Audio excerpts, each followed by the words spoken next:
At 7:28 on a Tuesday morning, the sprinklers on my lawn exploded like fireworks, and right in the middle of that watery battlefield stood Karen Whitlock, the self-appointed queen of our HOA, soaked, shrieking and slipping face first into the mud. Neighbors peeked from behind blinds, my coffee steamed in my hand, and for one glorious moment, justice finally had a soundtrack. People thought it was an accident. Oh no. It was the final step in a plan I'd been building for weeks. I'm Ethan Brooks, 48, retired structural engineer, lover of quiet mornings, green grass, and systems that make sense, three things that Karen had been determined to destroy ever since I moved into Maplewood Springs. I bought my house for the peace. I'd worked 2 decades fixing other people's mistakes, so the idea of a calm suburban refuge appealed to me like nothing else. But peace has an enemy, and in my neighborhood its name was Karen. It started small, a single heel print on the corner of my lawn, then 2, then a streak from a bike tire. Within a week, a clear diagonal footpath sliced across my grass from Karen's driveway to the sidewalk, as if my lawn were her personal shortcut to the heavens. The first time I caught her doing it, she was strutting across the grass like she owned the place, her blonde bob not moving an inch even in the wind. I walked out and tried to be polite because that's who I was back then. I said, "Karen, would you mind using the sidewalk instead?" "The lawn isn't meant for foot traffic." She smiled at me with that sharp, sugary smile HOA Karens are bred with. "Oh, Ethan, this is community easement. The HOA maps are clear. You really should keep up." "Funny," I said, because I checked the plat myself. The easement ends at the sidewalk. And that was the moment the war began. She stepped off my lawn, lifted her chin, and said, "Well, maybe you should read the updated rules. I wrote them." From that day on, she made a performance out of trespassing. Sometimes she'd slow down just to grind her heels into the soil. Sometimes she waved at my camera even before I installed real ones. Her dog, a golden retriever named Buddy, treated my yard like his personal kingdom. I reported her to the HOA, showed photos, even attended meetings. But Mark, the HOA president, good guy, just no spine, glanced at the photos for a grand total of half a second and said, "These could be from anyone." Karen sat across the table with her arms crossed, smiling like she'd just won a crown. That night I slammed my laptop shut after reading yet another useless HOA guideline. I remember thinking, is this really my life now? Fighting over grass with a woman who alphabetizes her throw pillows? I felt stupid, embarrassed, like maybe I was the one overreacting. Maybe I was the problem. Maybe it'd be easier to just let it go. But then the sign disappeared. I'd posted a bright red private property sign. It lasted exactly one night. The next morning it had been replaced with a wooden stake that read, "Community Pathway HOA Approved." I just stood there for a long moment holding my coffee, feeling something shift in my chest. Embarrassment evaporated. Frustration boiled down to something razor sharp. That was the moment I knew she wasn't going to stop unless I made her. So I installed cameras. Not the cheap sticky ones. Real motion tracking night vision high-resolution cameras, one above the porch, one near the garage, one hidden in the flower bed. And the footage, oh, it was gold.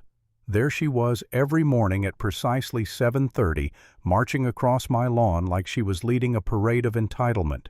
In one clip, she even bent down, stared straight into the hidden camera, and whispered, "Smile, Ethan." So I confronted her again. I walked over to her driveway while she watered her hydrangeas and showed her the footage. "Last warning," I said. "Stop walking across my lawn." She didn't even flinch. "Or what you'll call the HOA, I am the HOA." "No," I said. "I'll call the county." That wiped the smile right off her face. 2 days later, I got a notice, a $500 fine for unauthorized surveillance devices visible from public view. I almost laughed. She fined me for protecting my own property. And that, ironically, was the push I needed. I sat on my porch that night with my laptop open, scrolling through the irrigation system settings. I remembered the old sprinkler schematics from when I bought the house. 12 sprinkler heads, a smart controller, adjustable pressure. I'm an engineer. My whole life is cause and effect. Karen stepped on my property. My property responded. I adjusted the sprinklers to activate only when motion crossed a specific grid, her grid.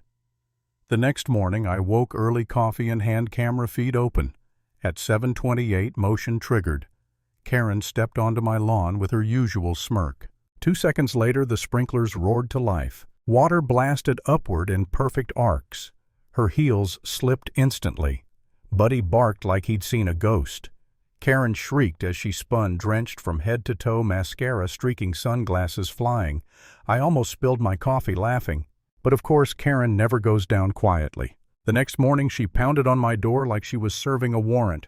"Ethan," she screamed, "you targeted me. This is harassment." I sipped my coffee. "Motion sensors. On my lawn. Totally legal." She pointed at my cameras. "These violate privacy. Only if you're inside my house," I said. "Which last I checked, you're not supposed to be." She stormed off, muttering threats. 2 days later, the HOA taped an orange notice to my door: mandatory inspection. And guess who led the team? Karen, clipboard in hand, measuring my fence mailbox height, even the distance between paving stones. Every time she scribbled something on her clipboard, I felt my stomach twist. That night I sat staring at the footage again, head in my hands. This woman had turned my life into a circus. I asked myself, is this worth it? Am I becoming just as petty as she is? For the first time in months, I felt beaten, small, like one man against a machine.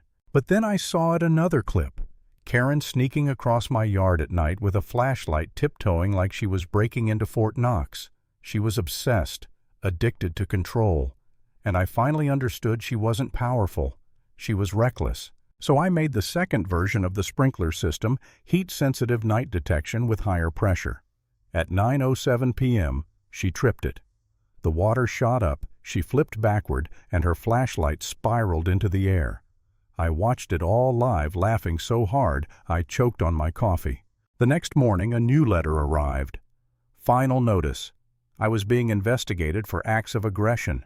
Sure, aggression by rainfall. But I realized something important. If I wanted real justice, not just wet revenge, I needed to expose her on a bigger stage. And oh, did she hand me that stage. Karen issued a new HOA rule clearly targeting me, declaring that all lawns near sidewalks were community access zones.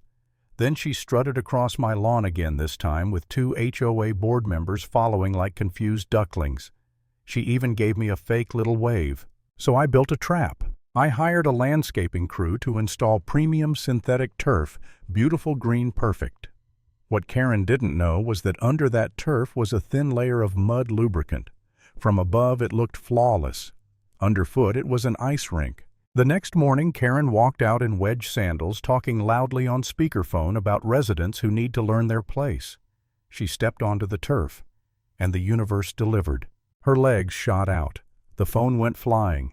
She landed flat on her back with a sound you could hear from space. A neighbor filmed it. Within hours, the video spread across our neighborhood group chat. And that's when Karen lost her mind. The next day, she returned, but she didn't come alone. Behind her marched 2 board members and a local news van. She had called Channel 9 News to expose a dangerous homeowner creating safety hazards. The reporter asked for my comment. I smiled, opened my tablet, and played the videos. All of them. Karen trespassing. Karen stealing my sign. Karen getting blasted by sprinklers. Karen slipping on the turf. The reporter's jaw dropped. The cameraman snorted. And Karen lunged toward me, screaming, "You can't show that!" But she had forgotten one thing: they were filming live. As she spun away in humiliation, she stepped back onto the turf and slipped again. This time on live television. That video hit 1.5 million views in 24 hours. The HOA crumbled. At the emergency meeting, the treasurer revealed Karen had been siphoning HOA funds through a shell company, over $42,000 in fake consulting fees. People gasped. Some laughed. I just sat there exhausted, numb, watching the empire fall. Karen was suspended, then investigated. And a week later, a moving truck pulled up to her house. She stepped onto her porch one last time. No makeup, no arrogance, just a tired woman whose kingdom had collapsed. She saw me watching. For the first time, she didn't glare. She just left. And that was the end. Not with a party, not with applause, just silence. The kind of silence that means the storm is finally over. Sometimes the smallest line you draw the edge of a lawn, the border of your peace, is the one someone absolutely should not cross.